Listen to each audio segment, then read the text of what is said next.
Every year there's that one anime that completely blows you away, and yet somehow no one else seems to be talking about it. Thinking about 2024, that anime for me was Dededede's Dededede Destruction. And no, it's not just some wild title. It's a seinen that comes from Inio Asano, the same creator behind all of these wonderful titles. Fans have always come to expect something from him that's both equal parts stunning, wacky, and heartfelt. But even with Asano's name attached, Dededede hasn't gotten the attention it deserves in the last year, with low-key levels of marketing and limited online chatter.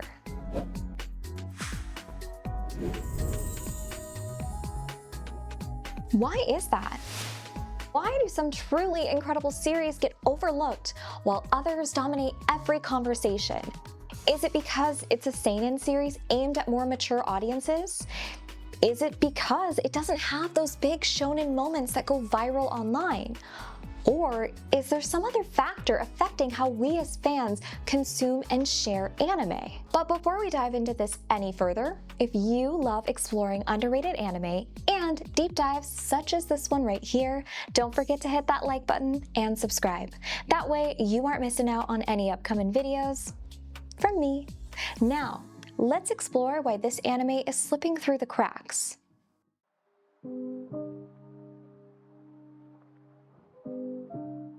Picture this. A massive alien mothership has been hovering over Tokyo for 3 years. The world is on edge, but life keeps moving. People adapt, governments flounder, and the looming threat becomes just another part of the city's skyline. But this isn't simply a story about aliens. It's about the quiet, intimate moments in between, the ones that most stories graze over. At the heart of it all are two high school students, Dededede and Oran, just trying to live their lives beneath the shadow of uncertainty. Through their eyes, viewers see a world that feels achingly familiar. The joy, the awkwardness, the quiet heartbreak of growing up in a place where nothing is certain. That's what being 18 feels like, right? You're stuck between wanting to hold on to your childhood and feeling the pressure of adulthood creeping in, all while the world feels like it's on the verge of falling apart. Dededede, Oran, and their friends are caught in this delicate in-between, where every laugh, every mistake, and every decision feels so much bigger than it is. And somehow, amidst all of that, this series makes it feel so personal, so real. It feels like a cross-section of life, offering existential reflection and relieving humor. But here's the thing, for all its brilliance, Dededede is one of those anime that most may never watch. And even if this is the first time you've heard about this series, I know you've felt this same feeling before. That sting when a series you adore doesn't get the love it deserves. Or maybe the feeling of discovering an anime you wish you had known about earlier. These kinds of shows can linger on your mind long after it ends. But somehow the conversation almost seems programmed to skip right over it. As anime fans, we spend so much time talking about the big names, the ones everyone already knows, the ones that dominate our feeds, and in a lot of ways, it makes sense. Series like Demon Slayer, One Piece, and Jujutsu Kaisen are incredible. They're subjected to this recognition for good reason. And they give us those unforgettable moments we can't wait to share with each other. It's clear that is what lies in the center of the conversation. Anyone who makes content can tell you how hard it is to ignore the fact that the algorithm rewards engagement. Whether it's a controversial hot take or a relatable meme, most viral posts focus on what's trending and guaranteed to get clicks. It's safe, it's familiar, and it works. When everything revolves around that, we're more likely to miss out on other stories. Stories like Dededede's. Seinen series in general face that disadvantage because it isn't the kind of anime built for viral moments like popular battle shonen that we've mentioned. And to be clear, neither shonen nor seinen are considered genres, but they do connote a great deal about a particular anime's manga's origin in relation to a target demographic.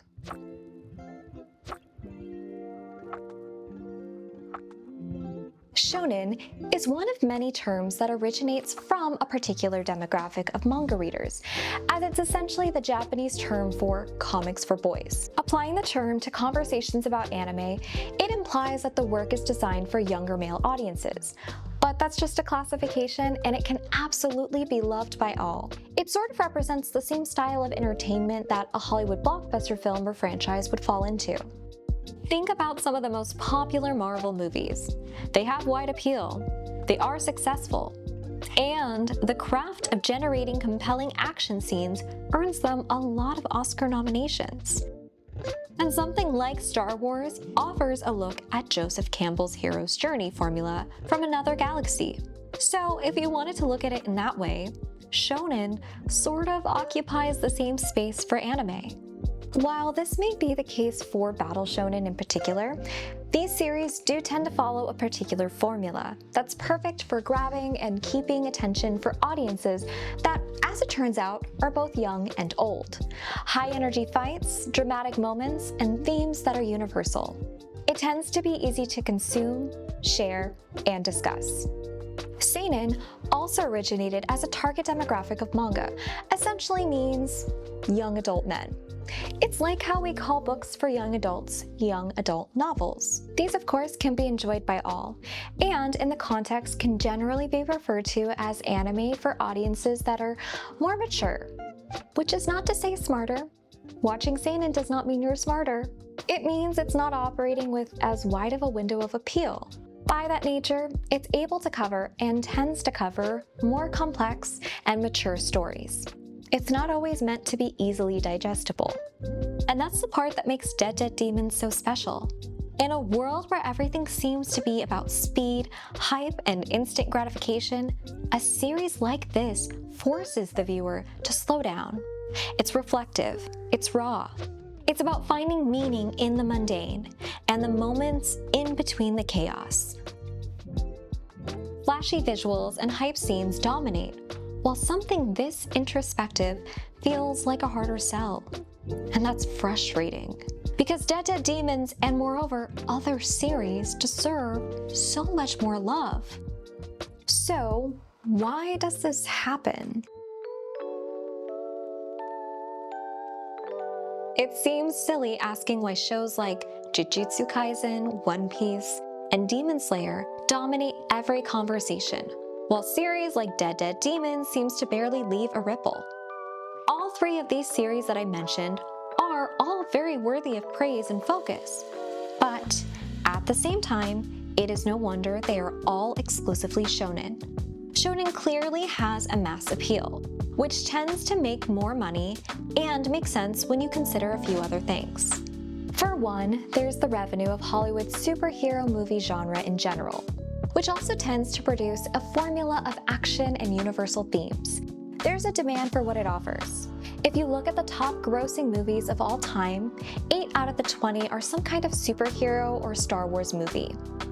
Furthermore, it's also worth thinking about how Hollywood is profiting off of entertainment aimed at younger audiences more than ever these days. Thinking about the highest grossing films again, outside of the Avatar films, Titanic, the Barbie movie, and various sequels, the list mostly comprises those about superheroes, Star Wars, animated films, and photorealistic renderings of animated classics. And this shift in what grosses the most has taken hold over the last 10 or 15 years or so, dating back to the original Avengers movie in 2012. Recently, Inside Out 2 became the most profitable animated film ever. It was the highest grossing film last year, and it became the 8th highest grossing film ever worldwide at just under $1.7 billion. The film industry knows it's making a killing with movies primarily aimed at younger audiences.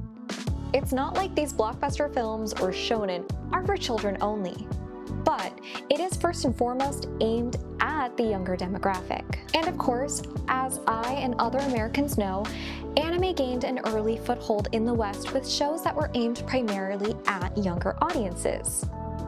In the 1990s and early 2000s, shows like Dragon Ball, Sailor Moon, Pokemon, and Naruto, among others, became popular.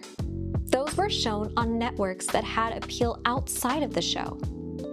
Think of all the Pokemon games, the Dragon Ball Z and Sailor Moon toys and merch, and on and on and on. To top it off, they were all quality animated series. And even well before that, the earliest success here among anime series were Astro Boy, Kimball the White Lion, and Speed Racer, all series from the 1960s that were popular with younger audiences. Able to target the same vast and fruitful demographic with a compelling formula, why wouldn't shonen series, which have already been produced due to the popularity of their preceding manga, also float to the top of the charts, especially among a growing global anime audience? Better yet, why wouldn't those hosting and promoting these series keep that top of mind, especially if it's working? While series that lean into the appeals of seinen can be profitable compared to shonen, it's definitely more of a gamble in the eyes of those who produce it. After all, it is referred to as mature or dark anime. The window on the potential demographic is narrower, so it creates security and money for those hosting and promoting those series. But does playing it safe encourage something new? Or does it lead only to regressive mutations, where the next iteration is a less compelling carbon copy of what came before it? Could that make anime's growing global popularity a phase after exhausting an opportunity? Could it drown out the not-so-flashy kinds of anime and make them unsustainable to produce on a wider level? But what if there was another factor for the majority of anime hosting and consumption being stuck on the shonen formula? If you've spent any time reading other online discourse over the last couple of years, there's a good chance you may have come across the argument that the culture is stagnating. Or maybe you've heard of the term stuck culture. Over the last 2 years, it's been a matter often discussed with the rise of remakes and sequels, the repetition of the superhero genre, and even things like the fact that older catalog music continues to support the music industry significantly more than new music. And some have pointed to the stagnation as having started around the beginning of the modern internet, which is to say sometime between 2005 and 2008, when the world basically as we know it began.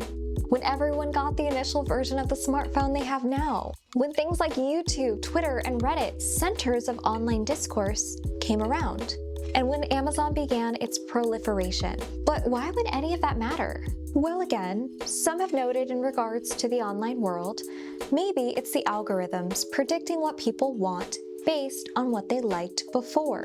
Algorithms play a huge role, and they played an integral part in anime's rise among a global audience, but most particularly here in the West. Netflix helped initiate anime's most recent rise in popularity here in the West, which took place around the pandemic. In 2019, their then director of content said that they take the resources they can from memberships and allocate it towards what viewers want. He added, "We use the power of personalization and the algorithm to discover new fans of anime." But clearly, these algorithms have gaps. If it's the algorithm's predictions, then there's no predictive model other than the past. So that would explain why an algorithm could disproportionately favor content with compelling and action-packed formulas that have a mass appeal.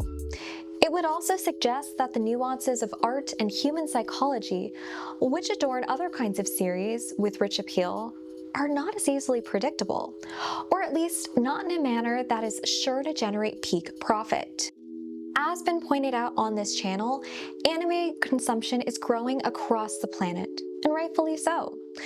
But assuming the algorithm theory is true, and we can probably say it plays a part in it, consider how a widening market of new anime fans from across the globe could reinforce this algorithm. How can they explore other anime if they aren't offered a variety of kinds that aren't just shonen? It has primarily been shonen series that dominate the conversation and push the needle in terms of anime's growth in popularity around the globe. That output would just be used in the feedback loop that doesn't seek out any evolution. It's a cycle. Drawn in by shonen, consume shonen, receive more shonen. It simply doesn't encourage exploration or variety, despite all that anime can offer. However, this doesn't mean we don't have any power in any of this. As fans, we still have the means to watch what we want to watch and talk about what we choose to talk about. Again, we're lucky. We're here talking about Dededede Demon's Dededede Destruction, a great show in a realm that is worth orienting the conversation towards. If you've made it this far, thank you so much for watching. Now, tell me more about an anime that you've loved recently that no one seems to be talking about. Let me know more about this hidden gem in the comments. And if you enjoyed the video and want to be a part of future discussions, be sure to hit that like button and subscribe. I will see you all next time. Bye!